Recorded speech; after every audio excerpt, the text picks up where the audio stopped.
৪৭,০০০-এরও বেশি প্রাণের বিনিময়ে গাজায় বিজয় এসেছে। বিজয়ের দামটা কি বেশি হয়ে গেল? তবু তো বিজয় এসেছে। অবশেষে কয়েক লাখ বাস্তুচ্যুত ফিলিস্তিনি যুদ্ধবিধ্বস্ত গাজার উত্তরাঞ্চলে ফিরতে শুরু করেছে।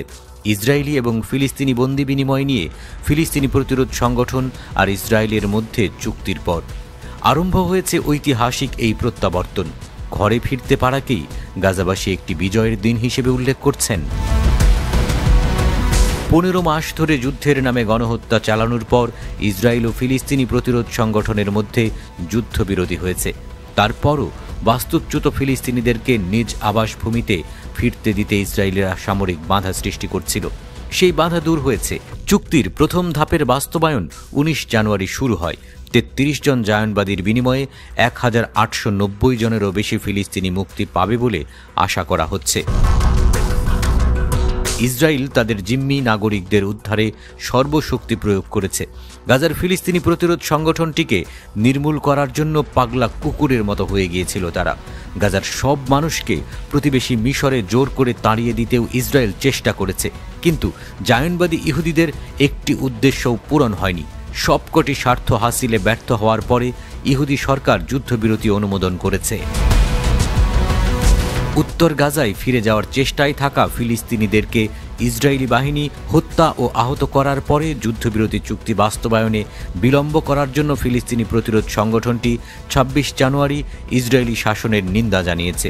তাদের চালিয়ে যাওয়া এতদিনের আন্দোলনটি বাস্তুচ্যুত মানুষের প্রত্যাবর্তনকে ফিলিস্তিনিদের জন্য জয় এবং ইসরায়েলিদের পরাজয় হিসেবে বর্ণনা করে। বিবৃতিতে প্রতিরোধ যোদ্ধারা বলছে যে ফিলিস্তিনিদের যেখান থেকে তাড়িয়ে দেওয়া হয়েছিল সেখানেই তাদের ফিরে যাওয়া আগ্রাসী লক্ষ্য অর্জনে দখলদারিত্বের ব্যর্থতারই প্রমাণ। ইহুদিবাদীদের নৃশংসতার ফলে ধ্বংসস্তূপে পরিণত হওয়া উত্তর গাজায় কয়েক হাজার বাস্তুচ্যুত মানুষের ফিরে আসাকে মহাকাব্যিক দৃশ্যের সঙ্গে তুলনা করেছে ফিলিস্তিনি প্রতিরোধ।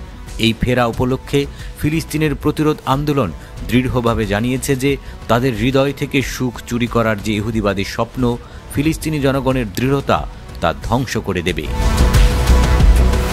আজকে ইসরায়েলিদের মন ভালো নেই। দেশটির সরকারের জাতীয় নিরাপত্তা বিষয়ক প্রাক্তন মন্ত্রী ইমাতার বেন গাভির ফিলিস্তিনিদের এই প্রত্যাবর্তনকে শুধুমাত্র প্রতিরোধ যোদ্ধাদের বিজয় বলে মন্তব্য করেছেন। তার মতে নেজারিমে মহাসড়ক খুলে দেওয়া এবং উত্তর গাজা উপত্যকায় কয়েক হাজার গাজাবাসীর প্রবেশ ফিলিস্তিনি যোদ্ধাদের বিজয়ের চিত্র। তিনি একে বেপরোয়া চুক্তির আরেকটি অপমানজনক অংশ বলে উল্লেখ করেছেন।